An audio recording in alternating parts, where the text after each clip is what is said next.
Hey guys, how you doing? This is Manga etc. and I'm here today to bring the review for My Hero Academia 162. So we start things off just to find out why Gran Torino didn't participate in everything involving Overhaul. And we see him chasing down the gate guy. And now I did actually wonder why the gate guy wasn't with Shiragi when he went after Overhaul. I did think that, but I forgot to mention it. So it was cool to find out what he was actually doing, and we essentially find out that he was after another subordinate of One for All, and we see like the stone statue. And so I'm guessing that this is the guy that they was after.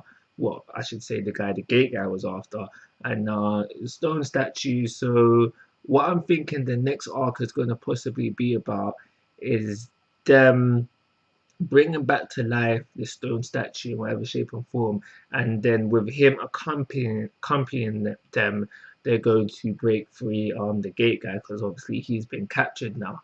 So that's how we start off the chapter. Then we flip back to the hospital where we find out all the students are a-okay except that they want to keep a longer watch on Mirio.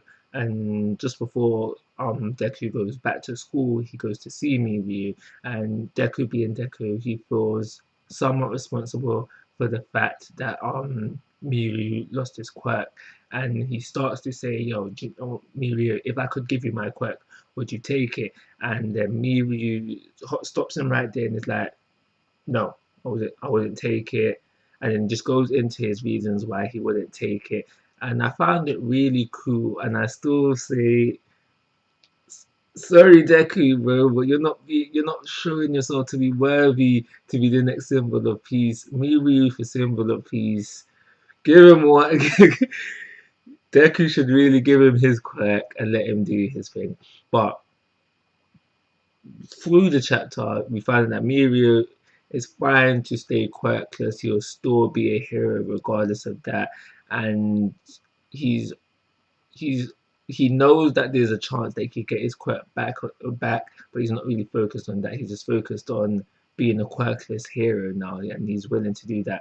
And he also did mention that if I did take he said this to Deku, if I did take your quirk, then you would be in my position now, and I don't want that for you kind of vibe. So we had that. What was really interesting about this was that we find out that All Might heard this conversation to Deku, and now me personally, looking at All Might, it seemed like he was disappointed that Deku said this. So All Might heard this conversation between Deku and Mirio, and I think it's going to lead to a conversation between All Might and Deku where we just find out what exactly All Might felt about hearing this conversation.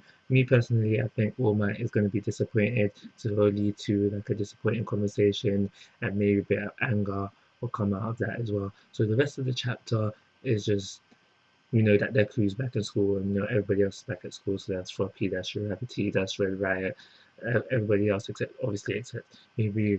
And we end off the chapter where we just get a short reminder that Shoto and Baku are still going to their provisional license course. So maybe I think that because there was the reminder there that will play into the next arc as well. Maybe we'll actually get to see some of their course and what they're learning during it, or maybe they'll get to retake the exam during the next arc. I'm not 100% sure about that, but I think there is something there as well. So I'm going to give this chapter a 3-star rating, call it a review. Like always, guys, I'm asking for your thoughts and opinions.